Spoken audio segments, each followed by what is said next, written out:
तो दोस्तों आज हम फिर से आपके लिए लेकर आए हैं आज दिन भर की सभी ताज़ा बड़ी खबरें फटाफट इस वीडियो में आपको बताने वाले हैं, तो वीडियो को अंत तक जरूर देखें।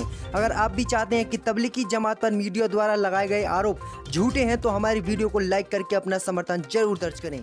इसी बीच बढ़ते दोस्तों पहली बड़ी खबर की ओर, तो भारत में इस समय कोरोना महामारी के मरीजों की संख्या पहुंची 1,50,793, वहीं 4,349 लोग की इस महामारी से भारत में मौत भी हो चुकी है, जबकि 64,277 लोग इस महामारी से भारत में ठीक हो चुके हैं। तो ये महामारी को लेकर काफी बड़ा अपडेट है। इसी बीच बढ़ते दोस्तों अगली बड़ी खबर की ओर, तो सुप्रीम कोर्ट ने केंद्र की मोदी सरकार को लगाई फटकार, आपको केवल एयर इंडिया की चिंता, हमें देश की चिंता। जी हाँ दोस्तों, आपको बता दें एक बार फिर से सुप्रीम कोर्ट ने केंद्र की मोदी सरकार को जमकर फटकार लगाई है। जी हाँ दोस्तों, आपको बता दें कि एयर इंडिया के विमानों में बीच वाली सीट की बुकिंग न रोकने की याचिका पर सुनवाई के दौरान आज सुप्रीम कोर्ट ने केंद्र की मोदी सरकार को फटकार लगाई है। कोर्ट ने कहा कि आपको केवल एयर इंडिया की चिंता है पर हमें देश की चिंता है। वहीं आपको बता दें कि बम्बई हाई कोर्ट के मिडिल सीट खाली छोड़ने के आदेश को एयर इंडिया और केंद्र की मोदी सरकार ने सुप्रीम कोर्ट में चुनौती दी थी। इस अर्जेंट मामले की सुनवाई के दौरान चीफ जस्टिस S.A. बोबडे ने एयर इंडिया को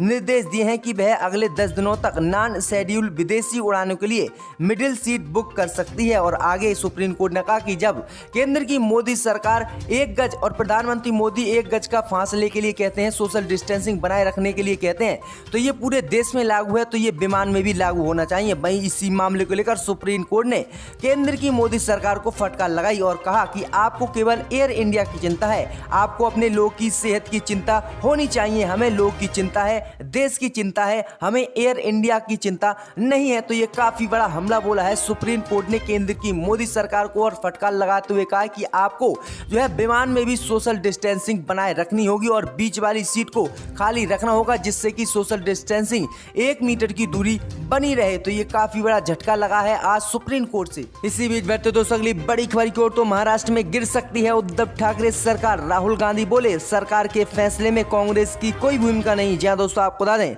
कि एनसीपी, शिवसेना और कांग्रेस के गठबंधन वाली सरकार जो है महाराष्ट्र में है और कोरोना संकट के बीच महाराष्ट्र में उद्धव ठाकरे सरकार को लेकर लगातार हलचल है। इसी हलचल के बीच कांग्रेस के पूर्व अध्यक्ष राहुल गांधी का बड़ा बयान सामने आया है। राहुल गांधी ने कहा कि महाराष्ट्र में हम सरकार में शामिल जरूर है लेकिन फैसले में हमारी प्रमुख भागीदारी नहीं है। आगे राहुल गांधी ने कहा कि सरकार चलाने और सरकार का समर्थन देने में फर्क होता है। वहीं राहुल गांधी ने मंगलवार को प्रेस कॉन्फ्रेंस कर साफ कर दिया है कि महाराष्ट्र सरकार को कांग्रेस सहयोग कर रही है, वहां पार्टी के बड़े फैसले में कांग्रेस की कोई भूमिका नहीं है। वहीं आगे राहुल गांधी ने कहा कि हम महाराष्ट्र में सरकार को सपोर्ट करते हैं मगर वहां डिसीजन मेकर हम नहीं है, हम पंजाब, छत्तीसगढ़, राजस्थान, पुडुचेरी के डिसीजन मेकर हैं, वहां पर हम सरकार को चलाते हैं लेकिन महाराष्ट्र की सरकार हमारी कोई बात नहीं सुनती है। तो ये काफी बड़ा बयान दिया है राहुल गांधी ने, तो लगता है कि ये उद्धव ठाकरे सरकार गिर सकती है। इसी बीच बैठते दोस्तों अगली बड़ी खबर की ओर, तो कर्नाटक में 1 जून से खोले जाएंगे मंदिर, आज से 52 मंदिरों की ऑनलाइन सेवा बुकिंग होगी शुरू। जी दोस्तों आपको बता दें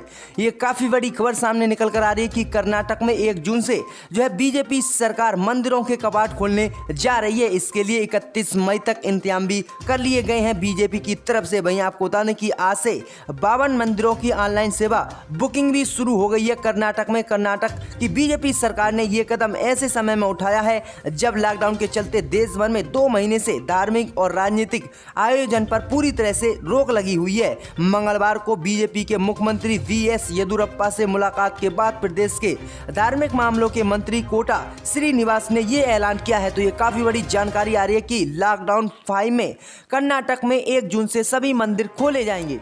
इसी बीच बढ़ते दोस्तों अगली बड़ी खबर की ओर, तो तबलीगी जमात को लेकर रिपब्लिक टीवी ने फिर की घिनौनी हरकत, फरीदाबाद पुलिस ने लगाई फटकार। जहां दोस्तों आपको बता दें कि ढेर सारे राष्ट्र विरोधी आरोपों के बावजूद भी रिपब्लिक टीवी ने भारत में एक पुरानी तबलीगी जमात से जुड़ी खबर को नई खबर बनाकर फिर से देश को गुमराह करने की कोशिश की है। जी हां दोस्तों, आपको बता दें कि चैनल ने ब्रेकिंग न्यूज में चलाया कि इंडोनेशिया व फिलिस्तीन के तबलीगी जमात के लोगों को कल फरीदाबाद पुलिस ने गिरफ्तार किया है, जिस पर फरीदाबाद पुलिस भड़क गई और उन्होंने ट्विटर पर ट्वीट कर रिपब्लिक भारत को फटकार लगाते हुए कहा कि रिपब्लिक भारत पर आज जो ब्रेकिंग न्यूज चलाई गई है वो पूरी तरह से गलत है। ये तबलीगी जमात के लोगों को फरीदाबाद पुलिस ने 12 मई को गिरफ्तार किया था व 19 मई को कोर्ट से इन्हें रिहाई मिल गई थी। फिर इसके बाद इनको छोड़ दिया गया है और आगे जो है फरीदाबाद पुलिस ने कहा है कि कृपया जानबूझकर पुरानी खबरों को ब्रेकिंग न्यूज के रूप में चलाकर दर्शकों को गुमराह ना करें, हिंदू मुस्लिम संकट को और ना बढ़ाएं। तो ये बताइएगा कि पुलिस तलक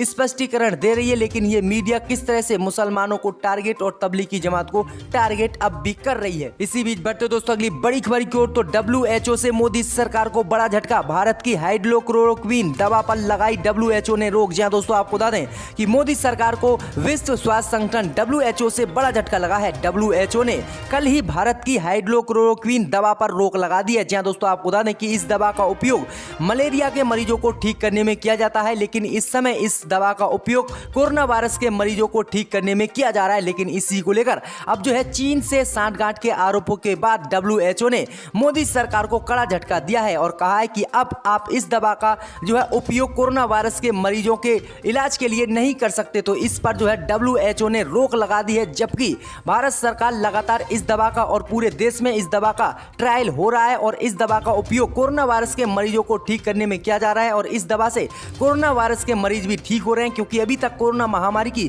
कोई भी दवा नहीं बनी है जिससे उसका इलाज किया जा सके। तो इस पर जो है WHO ने रोक लगा दी है और भारत सरकार को काफी बड़ा झटका दिया है। इसी बीच बढ़ते दोस्तों अगली बड़ी खबर की ओर, तो चीन से सीमा पर तनतनी की सही तस्वीर देश को बताए मोदी राहुल गांधी। जी हां दोस्तों आपको बता दें कि कांग्रेस के पूर्व अध्यक्ष राहुल गांधी ने भारत और चीन के बीच लद्दाख सीमा पर जारी तनातनी की सही तस्वीर देश को रूबरू कराने की मांग की है। राहुल गांधी ने कहा कि चाहे चीन के साथ सीमा पर तनाव हो या नेपाल से विवाद का मसला हो, इन दोनों पर सरकार पारदर्शी रुख नहीं अपना रही है और देश को कुछ नहीं बता रही है। राहुल गांधी ने अपनी वीडियो कॉन्फ्रेंसिंग में कहा कि लद्दाख सीमा पर मौजूद स्थिति क्यों और कैसा पैदा हुई, इसकी साफ तस्वीर जो है केंद्र की मोदी सरकार को पूरे देश को बतानी चाहिए। इसको लेकर पारदर्शी होना चाहिए, मगर सरकार की पारदर्शिता उन्हें दिखाई नहीं दे रही है। राहुल गांधी ने कहा कि भारत और चीन सैनिकों के आमने सामने के हालात की ओर इशारा करते हुए राहुल गांधी ने कहा कि इसका कुछ तो देश को बताना चाहिए कि ये हालात कैसे पैदा हुए कि चीन और भारत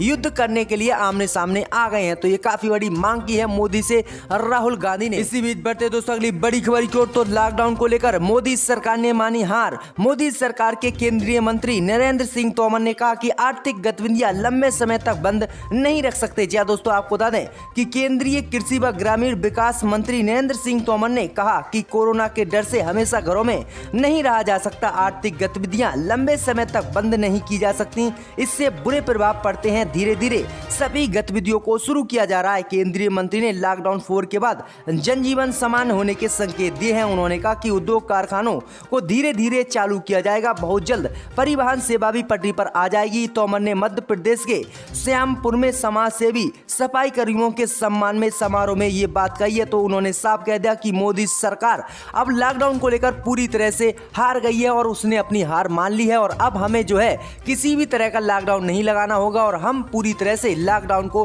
खोलने वाले हैं 31 मई के बाद। तो ये मोदी सरकार की तरफ से काफी बड़ा अपडेट आया है। इसी बीच बढ़ते दोस्तों अगली बड़ी खबर की ओर, तो LAC पर चीन से बिगड़ते हालात को लेकर प्रधानमंत्री मोदी की NSA अजीत डोभाल और CDS बिपिन रावत के साथ बैठक। जी दोस्तों आपको बता दें कि लद्दाख सीमा पर चीन के साथ पिछले कुछ दिनों से चले आ रहे गतिरोधक के बीच प्रधानमंत्री नरेंद्र मोदी ने राष्ट्रीय सुरक्षा सलाहकार अजीत डोभाल और chief of defence staff general Bipin Rawat के साथ आज बैठक में स्थिति की समीक्षा की है। प्रधानमंत्री मोदी की बैठक से पहले रक्षा मंत्री राजनाथ सिंह ने सभी जनरल रावत और तीनों सेनाओं के प्रमुखों के साथ बैठक में लद्दाख में चीन सीमा पर सुरक्षा की स्थिति की समीक्षा की है, क्योंकि लगातार चीन जो है लद्दाख में अपने पैर पसार रहा है और अपना कब्जा जमाने के चक्कर में। इसी को लेकर प्रधानमंत्री मोदी ने ये सख्त कदम उठाए हैं और तीनों सेनाओं के साथ बैठक की है कि आगे कैसे इस देश से लड़ा जाए या फिर कोई स्थिति बिगड़ती है तो कैसे इसको संभाला जाए। इसी को लेकर प्रधानमंत्री मोदी ने कोरोना संकट में ये काफी बड़ी बैठक की है। इसी बीच बढ़ते दोस्तों अगली बड़ी खबर की ओर तो कांग्रेस का योगी आदित्यनाथ पर पलटवार, कहा उत्तर प्रदेश आपकी सरकार की निजी संपत्ति नहीं। जहां दोस्तों आपको बता दें कि श्रमिक मजदूरों को लेकर जिस तरह से पूरे देश में सियासत चल रही है, इसी को लेकर योगी आदित्यनाथ ने निर्देश दिए थे कि जो भी उत्तर प्रदेश का प्रवासी श्रमिक मजदूर किसी अन्य राज्य में मजदूरी करने या काम करने जाएगा तो पहले वहां की सरकार को उत्तर प्रदेश की योगी सरकार से अनुमति लेनी होगी। इसी को लेकर कांग्रेस ने पलटवार किया और कहा कि उत्तर प्रदेश या उत्तर प्रदेश के श्रमिक आपके बाप की जागीर नहीं है, कोई सरकार की संपत्ति नहीं है। क्यों आप इस तरह के बयान दे रहे हो और आप इस तरह के आदेश दे रहे हैं, ये बहुत ही निंदनीय है। तो ये काफी बड़ा हमला बोला है उत्तर प्रदेश की योगी आदित्यनाथ सरकार पर कांग्रेस ने। इसी बीच बढ़ते दोस्तों अगली बड़ी खबर की ओर तो झूठ बोल रहे उद्धव सरकार नहीं मांगी 80 ट्रेनें, पीयूष गोयल का हमला। जहां दोस्तों आपको बता दें कि प्रवासी श्रमिकों के लिए ट्रेन चलाने के मुद्दे पर केंद्र की मोदी सरकार और महाराष्ट्र सरकार आमने सामने है। रेल मंत्री पीयूष गोयल ने अब महाराष्ट्र सरकार पर निशाना साधा है और उन्होंने कहा कि 80 ट्रेनें मांगने की बात महाराष्ट्र सरकार की गलत है। महाराष्ट्र से 65 ट्रेनें खाली लौटी। रेल मंत्री ने इसके साथ ही महाराष्ट्र सरकार पर झूठ बोलने का आरोप लगाया है। पीयूष गोयल ने कहा कि हमने महाराष्ट्र के लिए 145 ट्रेनों का इंतजाम किया और स्टेशनों की जानकारी भी उद्धव ठाकरे सरकार को दी, लेकिन बहुत दुख के साथ बताना पड़ रहा है कि आज 12:30 बजे तक मजदूरों की कोई जानकारी उन्हें नहीं मिली। आज 5 बजे तक 74 ट्रेन महाराष्ट्र से प्रस्थान करेंगी, लेकिन राज्य सरकार ने सिर्फ 24 ट्रेनों के लिए मंजूरी का इंतजाम किया है। तो ये काफी बड़ी अपडेट दी है पीयूष गोयल ने कि महाराष्ट्र सरकार ने हमसे 80 ट्रेनें कभी नहीं मांगी थी और हमने तो 145 ट्रेनों का इंतजाम किया था महाराष्ट्र के लिए। में टेबल पर पैसे डाले गए। अब कौन उस वक्त यहाँ बैठा था वो अक्लमंद जानते हैं, मगर मैं दोहराना नहीं चाहता। मैंने ये भी देखा था 2006 में कि एक एमपी ने यहाँ पर आकर अपने फाइल्स डिप्टी स्पीकर पर फेंक दिए, वो भी हमने देखा और वो उस वक्त कौन थे हम जानते हैं, मगर ये जिम्मेदारी सबकी है सर।